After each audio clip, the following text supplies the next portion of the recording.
Hey guys, today we'll talk about how can you enable this sign or know how you can do that on your CallApp.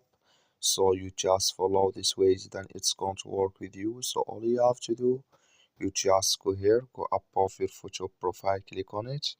So when you just click on it here, it's going to show for you a list like this. Then all you have to do now, just just go here above this sign, you click on it.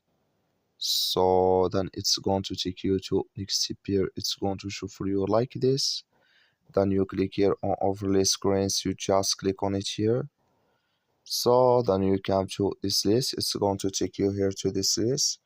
You go down, come here to show post call overlay for non-contacts, click in this sign.